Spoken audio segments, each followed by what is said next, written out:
5 సంవత్సరాలు ఎంబీబీఎస్ చదివితే గానీ ఈ కుర్చీలో కూర్చోడానికి వీల్లేదు. కానీ నేను 13 సంవత్సరాలు చదివాను ఎంబీబీఎస్. ఇప్పుడు చెప్పు, ఏమిటి నీ రోగం? తలనొప్పి అండి. ఇదో పెద్ద జబ్బా?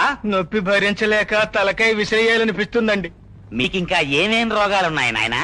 నాకు ప్రతిరోజు సుఖ విరోచనం కాదండి. మా డాక్టర్ గారికి వారానికి ఒక్క రోజే అవుతుంది. ఇక్కడ నేను డాక్టర్ని, అతనికి సమాధానం చెప్పవలసింది కూడా నేనే. పో అతనికి. ఇంకా ఏమిటి మలబద్ధక ప్రవీణ? పూర్తిగా చెప్పు నీ రోగాల లిస్టు.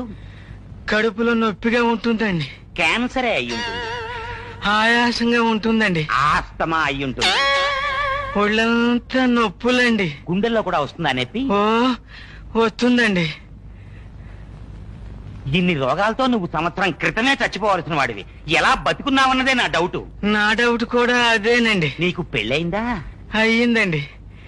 నా రోగాలకు సేవలు చేసి చేసి నా భార్య కూడా చచ్చిపోయిందండి. నీకు వైద్యం చేసి చేసి నేను చచ్చిపోతానేమో. పో బయటికి, పో ముందు. అమ్మా అమ్మా, ఎంత గన్నం గడిచింది ఇవాళ నాకు. జబ్బుల